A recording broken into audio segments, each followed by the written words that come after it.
이런 속담이 있습니다. 호랑이는 죽어서 가죽을 남기고 사람은 죽어서 이름을 남긴다. 호사유피 인사유명이라는 속담입니다. 특별히 한국 사람들은 자기 이름에 대한 집착이 그 어느 민족보다도 강합니다. 물론 한국 사람만 그런 것은 아닙니다. 미국인도 모든 사람도 자기 이름에 대한 집착이 굉장히 강합니다. 장례식을 치르면서 장례지의 무덤에 갈 때 묘비를 보게 됩니다. 그 묘비에 보면 대부분 자기 이름을 기록을 합니다.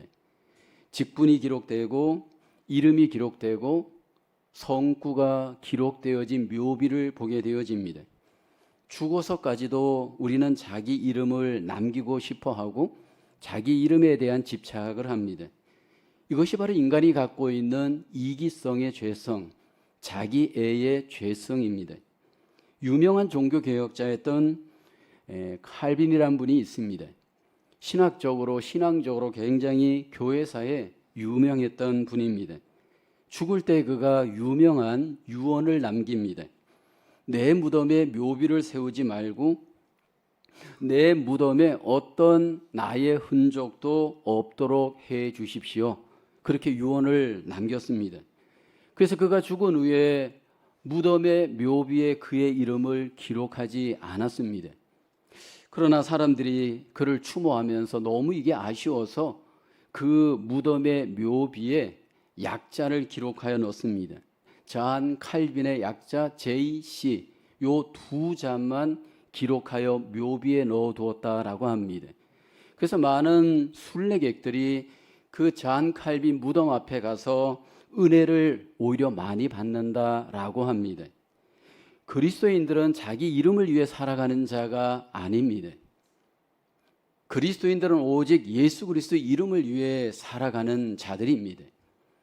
하나님께서는 우리를 불러서 예수 그리스도의 이름을 위해 살도록 사명을 주었습니다. 하나님께서는 우리를 불러서 예수 그리스도의 이름을 위해 살도록 우리에게 소명의 귀한 축복을 해 주셨습니다. 그래서 우리가 살아가는 이유, 살아가는 목적은 예수 그리스도의 이름을 위하는 겁니다. 살아도 주의 이름을 위하여, 죽어도 주의 이름을 위하여, 사나 죽으나 우리가 주의 이름을 위해 살아가야 될 사람입니다. 오늘 그리스도인 된 바울은 우리에게 주 예수의 이름을 위해 살아가는 삶이 어떤 삶인지 우리에게 좋은 롤 모델이 됩니다. 이제 바울은 에베소를 떠나 예루살렘으로 올라갑니다. 예루살렘의 길은 그에게 고난의 길이고 죽음의 길입니다.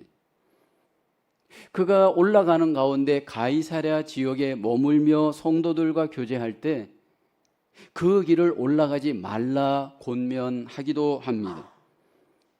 그때 바울은 그 권면을 들으면서 이렇게 고백하죠. 사도행전 21장 13절을 보게 되면 바울이 대답하되 여러분이 어찌하여 울어 내 마음을 상하게 하느냐? 나는 주 예수의 이름을 위하여 결박당할 뿐 아니라 예루살렘에서 죽을 것도 각오하였노라. 바울은 주 예수의 이름을 위해 살아가되 어떤 상황 속에서도 포기하지 않고 주 예수의 이름을 위해서 살아가기를 마음에 소원합니다. 천국을 향해 가는 인생길에서 우리의 삶의 이유, 우리의 삶의 목적은 과연 무엇인가요? 주 예수 그리스도의 이름을 위해 살아가야 될 바울과 같이 부름받은 그리스도인들입니다. 예수 그리스도의 이름을 위해 살아가는 우리의 삶 속에 몇 가지 중요한 결단과 적용이 있습니다. 첫째로 주 예수의 이름을 위하여 만남과 작별을 할 수 있어야 합니다. 우리의 교제도 주 예수 그리스도의 이름 안에서 이루어져야 합니다. 바울이 예루살렘에 올라가는 가운데 두로라는 지역에 상륙합니다. 3절을 보면 구브로를 바라보고 이를 왼편에 두고 수리아를 향하여 두로에서 상륙하니 거기서 배의 짐을 풀려 함이로라. 식량도 싣고 짐도 내리고 그리고 그곳에 머물러 교제하기 위해서 이제 바울은 두로라는 지역에 머뭅니다. 이 두로라는 지역은 예수님이 전도하였던 지역입니다. 성경에 보면 복음과 지역과의 관계가 굉장히 상관성이 있음을 소개합니다. 이 두로라는 지역은 굉장히 복음의 수용성이 좋았던 지역입니다. 마태복음 11장 21절에 보면 화 있을진저 고라시나 화 있을진저 벳세다야. 주님께서 전도할 때 고라신 벳세다 지역에 대해서는 굉장히 주님께서 진노하십니다. 그러나 두로라는 지역에 대해서는 주님이 굉장히 호의적입니다. 두로와 시돈에서 행하였더라면 그들이 벌써 배 옷을 입고 제에 앉아 회개하였으리라. 여기 두로라는 지역은 예수님을 잘 영접하고 복음 안에 있었던 지역입니다. 우리가 한국을 경험하다 보면 복음의 수용성이 더 좋은 지역이 있는 것을 봅니다. 전라도 남쪽 지역이 복음의 수용성이 좋습니다. 전주, 정읍, 군산 이런 지역을 가보면 퍼센테이지가 복음화율이 25%, 30% 가까이 되어집니다.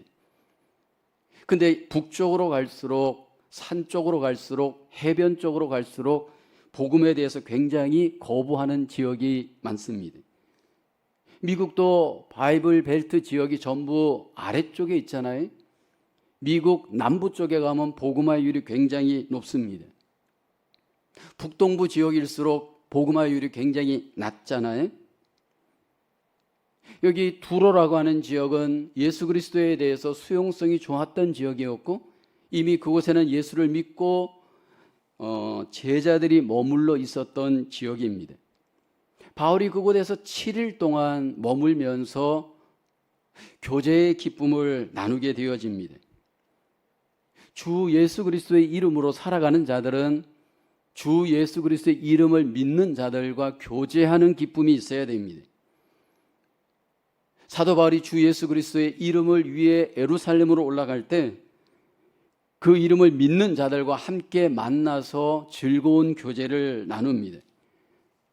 그때 그 만남의 교제 속에서 그들이 바울을 위해서 이렇게 권면하죠. 4절에 보면 제자들을 찾아 거기서 이레를 머물더니 그 제자들이 성령의 감동으로 바울더러 예루살렘에 들어가지 말라 권면합니다. 성령의 감동을 받은 그 그리스도인들이 바울에게 이렇게 예루살렘의 길을 만류합니다. 성령의 감동을 받았기 때문에 그들은 바울에게 좋은 측면으로 권합니다.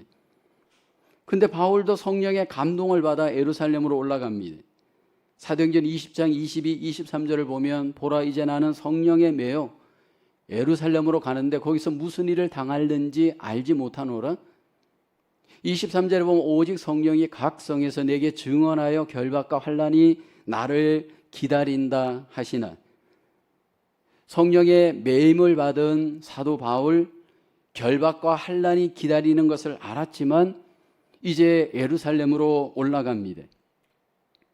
그리고 그들과 교제하면서 교제의 시간을 풍성히 갖고 난 뒤에 기도하면서 눈물로 그들은 이별을 합니다. 그래서 여기 5절을 보게 되어지면 우리가 바닷가에서 무릎을 꿇어 기도하고 그들과 헤어집니다. 그리스도의 만남은 주 예수의 이름을 위해서 만날 수도 있지만 이별할 수도 있어야 됩니다. 육신적인 만남이 아니고 영적인 만남은 항상 골이 분명합니다.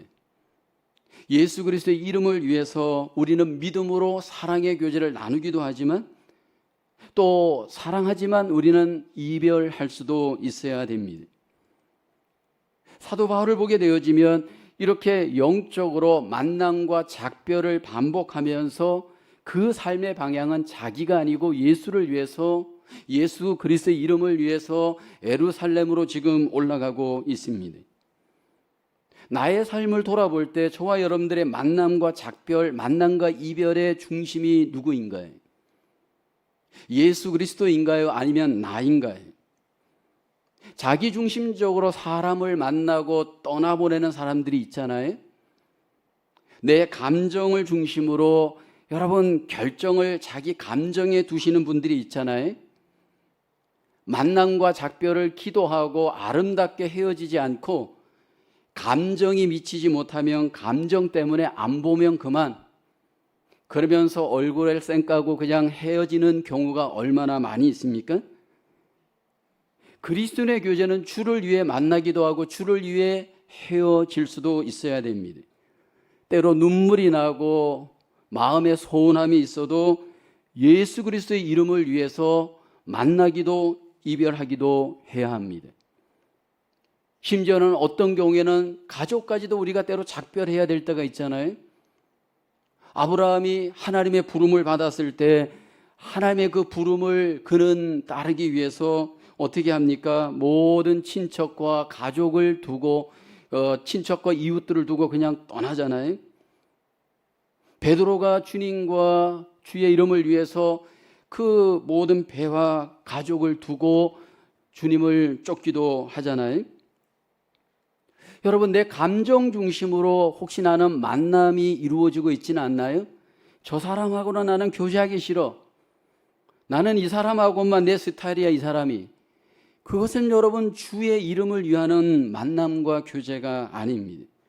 내 취향이 아니라도 만날 수 있는 것이 그리스도인이어야 됩니다. 그러면 어떤 분이 이렇게 얘기합니다. 목사님, 내 감정이 안 따르는데 어떻게 내가 그 사람과 만납니까?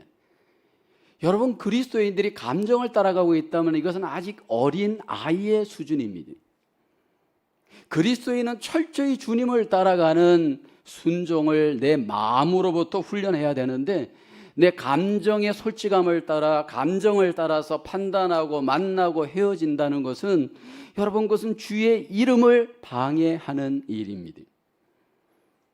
저와 여러분들이 주의 인도하심을 따라 만나고 헤어질 수 있는 삶이 나에게 적용이 돼야 됩니다.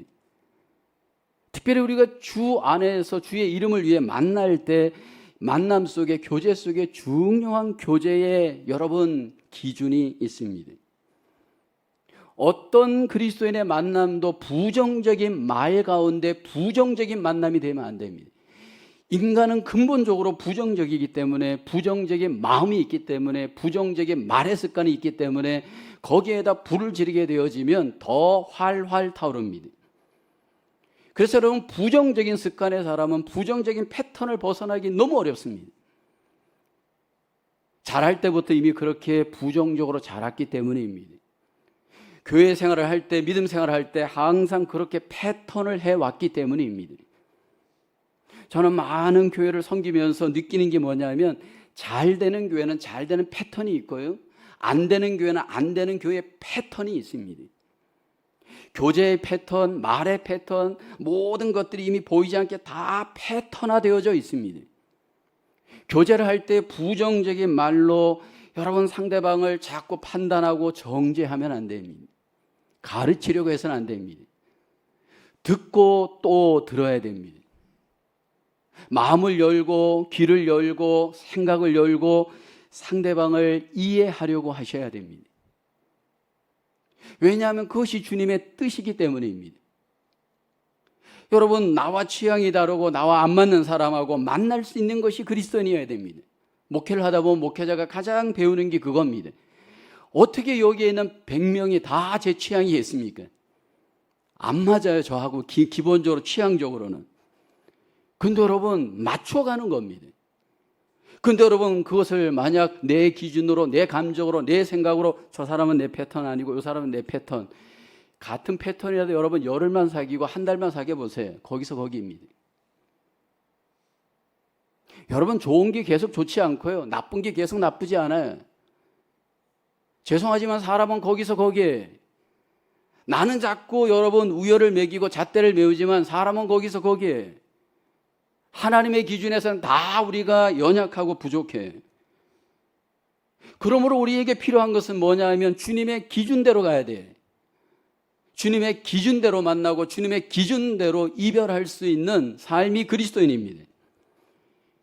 그러기 위해서 우리에게 중요한 것은 성령님이 주시는 마음이 우리 가운데 여러분 교제가 있어야 됩니다. 성령님이 주시는 마음 가운데 마음으로 이루어지는 교제의 특징이 뭘까요? 아주 굉장히 컴포터블 하잖아요. 갈라디아서 5장 22, 23절을 보세요. 오직 성령의 열매는 사랑과 희락과 화평과 오래 참음과 자비와 양성과 충성과 온유와 절제니 이 같은 것을 금지할 법이 없느니라. 이게 그리스도인이에요. 여러분, 이 그리스도인들의 이 마음의 교제는 여러분 우리 안에 천국을 경험하게 합니다. 민감하게 성령님의 인도하심을 마음으로부터 따르는 것이 그리스도인이지 외적으로 뭐를 내가 열심히 하고 이게 그렇게 중요한 문제가 아니에요. 주님의 그 놀라우신 은혜와 사랑이 내 마음으로부터 천국을 경험하는, 특별히 그 교제를 경험할 수 있기에 우리에게 필요한 것은요, 그 인도를 따르셔야 합니다. 내 감정을 따르시지 마십시오. 감정에 속는 분들 마귀에게 속습니다. 감정을 따라가는 분 마귀를 따라갑니다. 감정에 순종하는 분 마귀에게 순종합니다. 성령님께서 우리의 마음을 주장할 때 예수 그리스도의 이름을 위해서 만남과 작별이 아름다워야 할 줄로 믿습니다. 내 감정에 못 미칠 때 그냥 얼굴도 안 보고 그냥 빠이빠이 하고 가는 것이 그리스도인이 아니에요. 기도하면서 헤어질 수 있을 정도로 좋은 만남을 가져야 됩니다. 하나님이 우리에게 원하시는 아름다운 사랑의 교제, 믿음의 교제, 예수 그리스도 안에서 아름다운 그 만남과 작별이 우리 안에 적용되어지는 아름다운 저와 여러분의 삶이 되기를 주의 이름으로 축원합니다. 두 번째로 주 예수의 이름을 위하여 고난을 두려워하지 말아야 합니다. 7절을 보게 되면 이제 바울이 올라가다가 두로를 떠나서 항해를 다 마치고 돌레마이에 이르러 형제들에게 안부를 묻습니다. 그리고 그들과 함께 있다가 8절에 보면 이튿날 떠나 가이사랴에 이릅니다. 거기에서 누구를 만나냐면 중요한 한 사람, 초대 예루살렘 교회의 7명의 안수 집사 중에 한 명이었던 빌립을 만납니다. 전도자 빌립의 집에 들어가서 머무르니라. 바울과 안수 집사 빌립의 만남은 약 한 20여 년 정도 만에 만나는 겁니다. 빌립이 사도행전 8장에 보면 사마리아에 가서 복음을 증거합니다. 거기에서 에디오피아 여왕 간닥의 국고를 맡은 권세에 있는 내시를 전도합니다. 그리고 난 뒤에 가이사랴로 오죠. 사도행전 8장 40절을 보게 되면 빌립은 아도스에 나타나 여러 성을 지나다니며 복음을 전하고 가이사랴에 이르니라. 여러 지역을 전도하다가 빌립이 가이사랴에 머뭅니다. 예루살렘으로 올라가던 바울이 이 가이사랴에 빌립이 있는 것을 알고 이제 빌립과 만납니다. 빌립에게는 결혼하지 않은 4명의 딸이 있었고 이 딸들은 영적으로 충만하였고 예언하기도 하였습니다. 초대교회 당시에는 이 예언의 은사가 굉장히 왕성하게 있었던 것 같습니다. 빌립의 집에 이 은사를 갖고 있는 사람들이 모여서 은사를 서로 나누었던 것 같습니다. 유대에서 아가보라고 하는 선지자가 이 빌립의 집을 이렇게 알게 되고 이제 바울에 대해서 예언합니다. 11절에 보면 우리에게 와서 바울의 띠를 가져다가 자기 수족을 잡아매고 말합니다. 성령이 말씀하시되 예루살렘에서 유대인들의 이같이 이 띠 임자를 결박하여 이방인의 손에 넘겨주리라. 하나님께서 이 아가보 예언자를 통해 띠를 보여주는 상징적 행동을 하면서 이 띠가 바울을 예루살렘에서 결박하게 되어질 겁니다. 그러므로 올라가지 마세요 라고 바울에게 권면합니다. 죽음의 띠가 예루살렘에서 바울을 기다리고 있습니다. 근데 바울이 이 예언에 순종하지 않고 예루살렘으로 고난을 향해 앞으로 나아갑니다. 왜냐하면 13절에 그 이유가 소개되죠. 바울이 대답하되 여러분이 어찌하여 울어 내 마음을 상하게 하느냐? 나는 주 예수의 이름을 위하여 결박당할 뿐 아니라 예루살렘에서 죽을 것도 각오하였노라. 주의 이름을 위해서 고난을 선택했습니다. 여러분, 때로 고난 앞에 갔을 때 우리는 할 것인가 말 것인가 고난 앞에 고민할 때가 있잖아요. 사실 이 바울이 예루살렘 올라가는 이 길은 예수님이 예루살렘 올라가는 길의 상황과 너무나도 유사합니다. 결박과 환난이 기다리고 있는 이 예루살렘 길을 바울은 올라가는 그 선택을 결국 하게 되어집니다. 여러분의 삶을 돌아보면서 고난 앞에 딱 가보면 우리의 믿음의 현 주소가 어느 정도 체크업될 수 있잖아요. 저는 40대 후반에 미국으로 올 때 성령님께서 마음을 주셨습니다. 성령님께서 마음을 주셨음에도 불구하고 이 고난의 정황 앞에 갔을 때 멈축거리는 이 두려움들이 마음에 있었습니다. 한 번도 경험해 보지 못한 삶에 대한 두려움이 왜 없겠어요? 여러 가지 어떤 상황이 좋지 않은 것을 예측할 때 여러분 그 상황 앞에 인간적인 두려움이 있었습니다. 저의 경우에는 교단도 다르고 교회도 어렵고 삶은 전혀 경험해 보지 못한 정황에서 40대 후반 때 하나님께서 가라고 했을 때 마음의 예는 순종은 했지만 마음속에 멈축거리는 그 두려움들이 있었습니다. 그때 하나님께서 나에게 주시는 메시지가 디모데후서 1장 8절이었습니다. 그러므로 너는 내가 우리 주를 증언한가 또는 주를 위하여 갇힌 자 된 나를 부끄러워하지 말고 오직 하나님의 능력을 따라 복음과 함께 고난을 받으라. 안정을 선택할 것인가 고난을 선택할 것인가? 저에게도 과제였지만 여러분에게도 과제일 겁니다. 안정에 대한 유혹은 누구나 다 있습니다.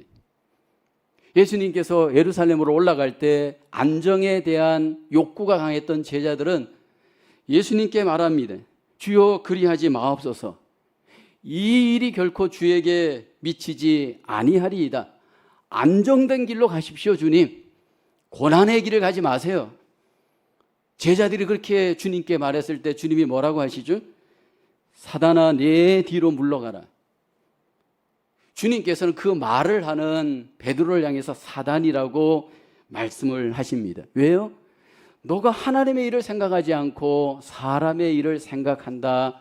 그렇게 말씀을 합니다. 이 시대를 살아가면서 저와 여러분들 앞에 고난이냐 안정이냐 이 선택 앞에 여러분들을 가장 힘들게 하는 문제는 무엇일까요? 우리 안에 있는 우리 안에 안정을 여러분 욕망을 갖고 있는 안정의 욕망을 갖고 있는 우리 자신입니다. 예수님께서 마태복음 16장 24절에 이렇게 우리에게 말씀을 합니다. 함께 고백해 볼까요? 예수께서 제자들에게 이르시되 누구든지 나를 따라오려거든 자기를 부인하고 자기 십자가를 지고 나를 따를 것이니라. 예수님이 자기 십자가를 지라고 우리에게 말씀을 합니다. 한마디로 얘기하면 너희가 고난을 감당하면서 나를 쫓으라는 겁니다. 그러면서 이 고난의 대가는 반드시 지불해야 될 대가임을 25절에 이렇게 말씀을 하죠. 누구든지 제 목숨을 구원하고자 하면 잃을 것이요 누구든지 나를 위하여 제 목숨을 잃으면 찾으리라. 예루살렘으로 올라가는 바울에게 계속해서 올라가지 말라 안정의 길을 택하라라고 하는 유혹이 있었습니다. 십자가를 피하라 고난을 피하라라고 하는 유혹을 계속 받았습니다. 여러분 그 유혹이 바울에게만 있는 것이 아니고 우리에게도 있습니다. 그러면서 우리는 생각하잖아요.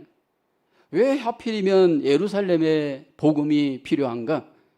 예루살렘이 아닌 곳에도 얼마든지 내가 해야 할 일이 많지 않은가? 어려움이 있고 죽음이 있는데 굳이 거기 올라가서 죽을 이유가 어디 있어? 다른 지역에 가서 더 전하고 더 오래 살고 더 주의 일을 할 수 있는 거 아니야? 그렇게 여러분 바울의 입장에서 인간적 생각 얼마든지 할 수 있잖아요. 결박과 환난이 기다리는 예루살렘만이 꼭 복음이 필요하고 주님이 역사하는 곳이라고 여러분 그렇게 이유를 묻는다면 여러분 그렇지 않을 수도 있잖아요. 그게 똑같이 우리에게도 일어날 수가 있습니다. 그러면서 가장 가까운 가족으로부터 가장 친했던 사람들로부터 고난에 대해서 직면하기를 여러분 자꾸 우리에게 유혹하잖아요. 왜 너가 그런 고난을 받아야 돼? 너 아니고도 얼마든지 고난을 받을 사람이 있을 수 있는 거야. 그리고 얘기합니다. 적당히 믿어야지. 여러분, 우리 속에 상식적인 차원에서, 세상적인 차원에서 이미 안정적인 교회 생활을 어떻게 해야 되는지 우리는 그것을 다 배웠잖아요. 적당히 할 때 모든 것들이 안정적입니다. 그러다 보니까 우리는 적당한 선까지만 믿고 그 이후에는 우리는 더 들어가지 않으려고 합니다. 왜요? 그것은 고난의 대가를 지불하기 때문입니다. 우리의 세상의 삶으로 돌아가서도 여러분, 예수 믿는 것 때문에 오는 고난을 우리는 직면하기를 회피하잖아요. 저 사람은 예수쟁이야 라고 하는 말을 듣는 것을 우리는 부담스러워 하잖아요. 함께 식사를 하는데 예수 믿는 것을 나타내기가 부담스러우니까 여러분, 보지 않은 채로 적당히 그냥 기도하는 둥 마는 둥 할 수 있죠. 교회에 다니고 예수 믿는 것 때문에 내가 손해를 봐야 되니까 어떻게 하든지 예수 믿는 냄새를 피우는 것을 여러분, 우리가 피해 가려고 하지 않나요?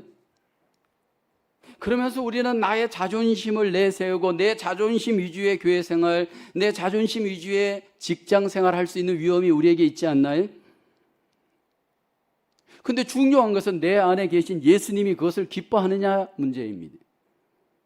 만약 주님이 내 안에 정말로 안 계시다면 문제가 없는데, 주님이 내 안에 있다면 그 일을 행하고 난 뒤에 잠자리에 들기 전 잠자리에 들어가서 여러분, 우리 속에 어떤 마음이 일어날까요? 죄책감이 일어나지. 내 스스로 보기에도 그것은 수치스러운 행동인 것을 내 안에 계신 주님이 나를 깨워서 그 마음을 갖게 하잖아요. 예수 그리스도를 믿고 하나님 나라의 귀한 백성의 삶을 살아갈 때 고난 앞에 가면 우리의 믿음의 현주소가 나타납니다. 고난을 직면해서 도전할 것인가, 고난을 피해서 안정을 선택할 것인가, 여전히 우리 앞에도 반복되어지는 문제입니다. 여러분, 주님과 함께 고난받았던 사도 바울의 삶이 주 예수 그리스도 이름을 위해 살아가는 자, 오늘 우리의 모습이 되어야 할 줄로 믿습니다. 때로 손해가 있고 때로 여러분 속에 대가가 있어도 내가 주님과 함께 고난을 받겠습니다. 고난의 자리에 우리를 내어드릴 수 있는 주 예수 그리스도 이름을 위하는 저와 여러분의 삶이 되기를 주님의 이름으로 축원합니다. 세 번째로, 주 예수 이름을 위하여 주의 뜻에 맡기고 순종해야 합니다. 본문 14절에 보면 결국 모든 상황은 이렇게 종료가 되죠. 그가 고난을 받지 아니하므로. 바울이 고난을 받지 않았습니다. 어떤 고난요? 예루살렘으로 올라가지 말아라. 고난을 받지 아니하므로 우리가, 이 본문을 누가가 기록했는데 누가를 비롯한 그 주변의 제자들이 주의 뜻대로 이루어지다 하고 그쳤습니다. 바울이 예루살렘으로 올라가는 길을 포기하지 않고 주의 뜻대로 순종하였습니다. 사실 이 뜻은 하나님의 뜻입니다. 왜 하나님께서는 바울에게 예루살렘으로 올라가라고 그렇게 그 뜻을 갖고 역사하시는 걸까요? 사실은 하나님이 바울을 통해서 로마에 대한 계획이 있었습니다. 이제 바울은 예루살렘에 올라가서 체포가 되어지고, 그래서 체포된 채로 배로 이송되어져 로마로 갑니다. 그리고 그 로마에서 결국 바울이 복음을 전하고요, 로마 감옥에서 바울은 인생을 마치게 됩니다. 바울은 이 하나님의 뜻을 알았습니다. 그리고 그 뜻을 알았기에 끝까지 순종하며 그 뜻을 하나님 앞에 행동으로 옮겼습니다. 바울에게 하나님의 뜻이 있다면 우리에게도 하나님의 뜻이 있습니다. 한 사람 한 사람을 향한 하나님의 개별적인 놀라우신 뜻이 우리에게 있습니다. 그 놀라운 뜻이 우리에게 있다면 우리는 그 뜻을 알아야 되고, 안다면 순종해야 합니다. 주 예수 그리스도의 이름을 위한 바울을 향한 하나님의 뜻처럼 하나님이 나를 향하여 놀라우신 계획과 뜻을 나는 어떻게 알 수 있나요? 하나님의 선하시고 기뻐하시고 온전하신 뜻이 분명히 나에게 있다면 나는 어떻게 하나님의 뜻을 밝히 깨달아 알 수 있나요? 로마서 12장 3절에 하나님은 우리에게 말씀을 합니다. 내게 주신 은혜로 말미암아 너희 각 사람에게 말하노니 마땅히 생각할 그 이상의 생각을 품지 말고 오직 하나님께서 각 사람에게 나누어 주신 믿음의 분량대로 지혜롭게 생각하라. 하나님의 그 뜻을 밝히 알기 위해서 우리에게 필요한 것은 지혜롭게 생각하라 말씀을 합니다. 성경에서 말씀하시는 지혜는요, 어떤 의미가 있을까요? 지혜는 깨달음입니다. 이 깨달음은 하나님의 말씀에 대한 깨달음입니다. 머리에 반짝하고 떠오르는 아이디어가 깨달음이 아니고, 감정적으로 순간 일어나는 충동이 깨달음이 아니고, 하나님의 뜻에 대해서 내가 충분히 알고 깨달을 때 실천적 깨달음을 성경에서는 깨달음이라고 얘기합니다. 감정적인 충동, 생각적인 아이디어가 깨달음이 아니고, 하나님의 선하시고 기뻐하시고 온전하신 뜻이 나에게 어떻게 나타나는지 이것을 실천적으로 깨닫는 사람이 깨달음의 사람입니다. 누가 하나님의 선하시고 기뻐하시고 온전하신 뜻을 여러분 바르게 분별할 수 있을까요? 20세기의 최대 신학자, 학자였던 제임스 패커라는 분이 있습니다. 이분의 베스트셀러 중에 하나님의 인도라고 하는 책이 있습니다. 저는 이 책을 여러분에게 꼭 한번 읽어보라고 권하고 싶은 이유가, 많은 분들이 하나님의 인도를 경험하지 못하기 때문에 문제가 있습니다. 이분은 이 책에서 하나님의 인도를 우리가 받기 위해서 우선적으로 우리에게 영적으로 건강해야 한다 강조합니다. 내가 영적으로 건강한가 건강하지 않은가 여러분 어떻게 알 수 있나요? 영적으로 침체되어진 분들은 여러분 그 마음에 고장이 나 있습니다. 가장 이분이 강조하는 영적 침체의 원인은 교만입니다. 내 안에 교만이 있는 사람은 결국은 모든 시스템이, 내 안에 마음의 시스템이 다 망가져 있기 때문에 하나님의 뜻을 깨달을 수가 없습니다. 하나님의 뜻을 깨닫는 사람은 영적으로 건강한 사람입니다. 여러분, 사람이 일단은 컨디션이 되어야 어떤 반응을 할 수가 있는 상태가 되잖아요. 이번에 2023년 프렌치 테니스 오픈 지금 결승이 열리고 아마 끝났을 거예요. 준결승에서 놀라운 일이 벌어졌어요. 세미파이널에서 세계 1위였던 20살의 알카라즈가 컨디션이 좋지 않았습니다. 그로 인해서 결국은 챔피언이 될 수 있는 기회를 날리고 맙니다. 조코비치한테 결국은 무력하게 지고 맙니다. 영적으로 하나님의 뜻을 깨닫는 사람은 영적으로 먼저 내가 스테이블하게 건강해야 됩니다. 영적으로 건강하지 않은 사람은 아무리 기도를 해도 아무리 말씀을 봐도 여러분 도루묵입니다. 어떻게 하면 내가 영적으로 건강할 수 있을까? 이 제임스 패커 목사님은 4H를 강조합니다. 4H, 네 가지 H가 중요하다는 겁니다. 첫째, 헬스. 여러분 건강하게 살려면 내 몸이 먼저 건강해야 됩니다. 육체의 건강, 마음의 건강, 영의 건강은 둘이 아니고 하나입니다. 헬스. 둘째, 헤빗. 습관을 보면 그 사람을 알 수 있습니다. 매일매일 살아가는 습관이 여러분의 현주소입니다. 습관 속에 이미 여러분의 상태는 다 결정됩니다. 세 번째, 하트, 마음입니다. 어떤 마음을 갖고 있느냐, 그것이 나의 영적 건강을 결정합니다. 네 번째, 홀리니스, 성결입니다. 내가 어떤 정황에서도 성결한가, 이게 내 영적 컨디션의 현주소입니다. 우리의 삶을 잘 돌아보면서 하나님의 뜻을 깨닫기 위해서 이분이 강조하는 것은 먼저요, 우리의 이 마음의 동기가 깨끗해야 됩니다. 하나님은 우리의 마음의 중심을 보시는 분입니다. 그 하나님을 제한해서는 안 됩니다. 우리의 마음의 중심이 하나님의 그 마음 앞에, 여러분 우리의 욕심, 야망, 내 모든 것들이 나는 지금 내려놓고 있는가 잘 보셔야 됩니다. 보이는 것이 다가 아니고 보이지 않는 것이 사실은 하나님께 중요합니다. 속일 수 없습니다. 두 번째 뭡니까? 우리가 아무리 마음의 동기가 좋다 할지라도 성령님의 인도를 받고 있는가라는 겁니다. 내가 지금 성령님의 인도를 받고 있는가 안 받는가 단적으로 알 수 있는 여러분 특징은 딱 하나입니다. 아까 말씀드린 갈라디아서 5장 22절에 그 마음이 내 안에 있느냐를 보면 압니다. 사랑과 희락과 화평과 오래 참음과 자비와 양성과 충성과 온유와 절제가 있다면 나는 주님의 인도를 받고 있고 성령의 인도를 받고 있는 거예요. 그 안에 분노가 있고 원망이 있고 미움이 있다면 이미 내 영적 컨디션은 다 시스템이 망가져 있는 거예요. 그리고 난 뒤에 내 삶의 습관 중에 성결과 거룩함이 나에게 있는가라는 겁니다. 그럴 때 하나님이 우리에게 밝히 보여주십니다. 하나님이 뜻 가운데, 마음 가운데, 상 가운데 역사하게 되어지면 보지 못하는 걸 보게 하고 듣지 못하는 걸 듣게 하고 깨닫지 못하는 것을 깨닫게 하면서 우리의 마음으로부터 체인지가 일어나요. 어떻게 해요? 방향이 하나님을 향하게 합니다. 전부 자기를 향하고 있다면 이건 거짓된 신앙입니다.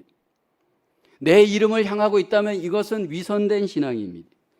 하나님의 영광을 위해, 거룩을 위해, 뜻을 위해 내 삶의 포커스가 정해지고 그 이름을 위해서 명확하게 인생을 살아가고 있다면 그 사람이 바로 주 예수 그리스도의 이름을 위하는 자인 줄로 믿습니다.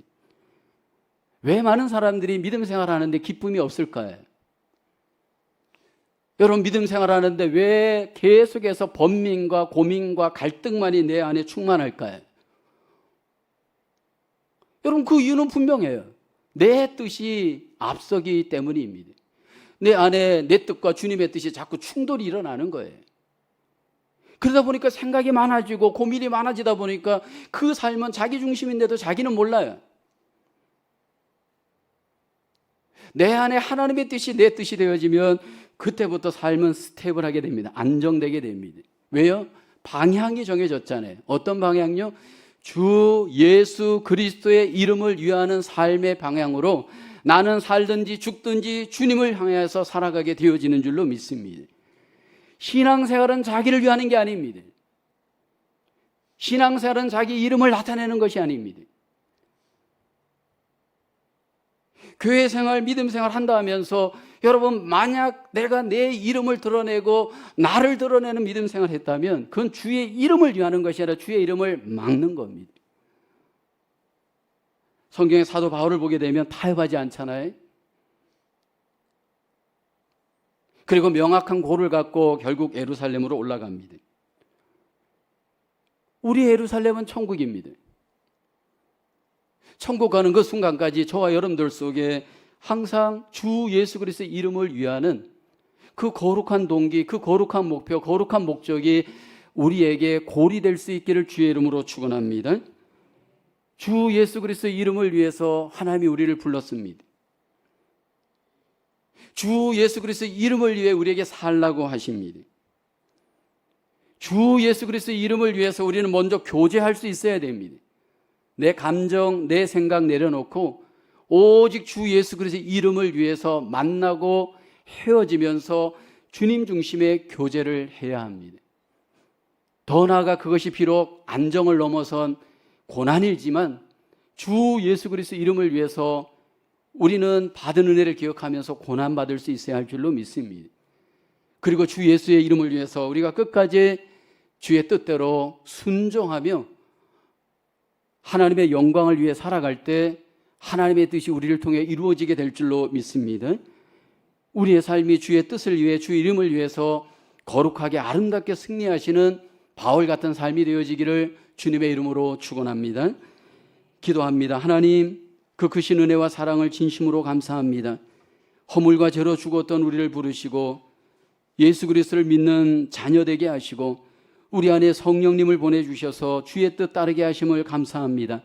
내 감정을 내려놓고 내 생각을 내려놓고 내 안정적인 욕망을 내려놓고 주의 이름을 드러내는 바울 같은 삶을 살게 하여 주시옵소서. 하나님, 우리가 살아도 주를 위하여 죽어도 주를 위하여 죽는 주님의 이름을 위하는 삶으로 살다 우리 모두가 천국에서 하나님 앞에 기쁘게 만나 하나님께 놀라우신 영광을 돌리며 그 하나님의 은혜를 누리게 하여 주시옵소서. 또 한 주간도 예수 그리스도의 이름을 위하는 우리의 가정, 일터, 교회 생활이 되어질 수 있도록 하나님 우리를 인도하여 주시옵소서. 예수님의 이름으로 기도하옵나이다. 아멘.